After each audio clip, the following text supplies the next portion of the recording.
is probably one of the number one causes of infertility in women. And so most women want to be healthy and fertile, and they want to be able to have a baby, or at least have the option of having it. And so we want to make sure the hormones are dialed in. So I'm going to try to connect it to both male and female here, because it's both an issue. I see it every day.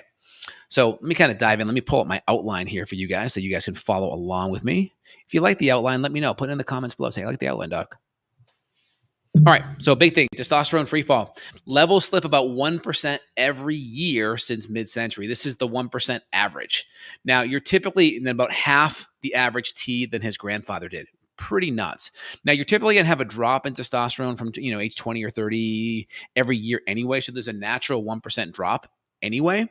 But now we have this additional 1% drop from the average male a century ago. Pretty nuts. So big things out of the gate. What are the big chemicals? What are we being exposed a lot more to, right?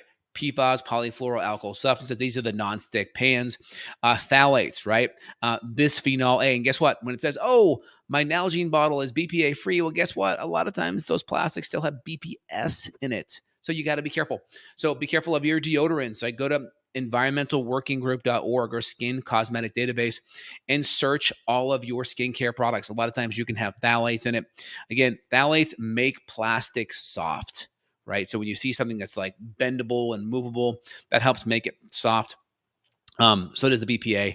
And again, phthalates, you're going to see them in deodorants, skincare products. So really be on top of that. Check that environmental working group.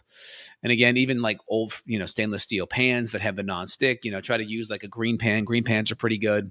They use a nice ceramic coating, more natural, more clean. And again, try to go for unscented personal care stuff. There's some, good ones out there. There's like Dr. Squatch, that's good. I use Schmidt's. Schmidt's is pretty good. I use the unscented, or I'll do like their sensitive line, which is like really clean.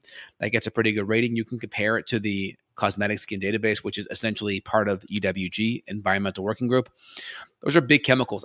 Anytime you have pesticides like organochlorines, I didn't even put like glyphosate. We can even add mold toxins, right? Because mold, guess what, has estrogenic aspects to it. So I'll add mold. I'll add these other chemicals here.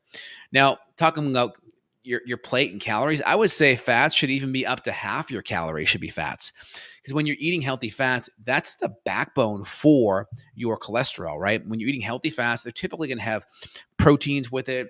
If it's grass-fed beef, or if it's like shrimp or good seafood, you're going to get cholesterol with that. And guess what? Almost every single cholesterol-based hormone from your thyroid down, like below your thyroid, these are all going to be steroid-based hormones. They're almost always going to be cholesterol-based. Your hormones from like the thyroid up typically are peptide-based, which are protein-based, like peptide protein.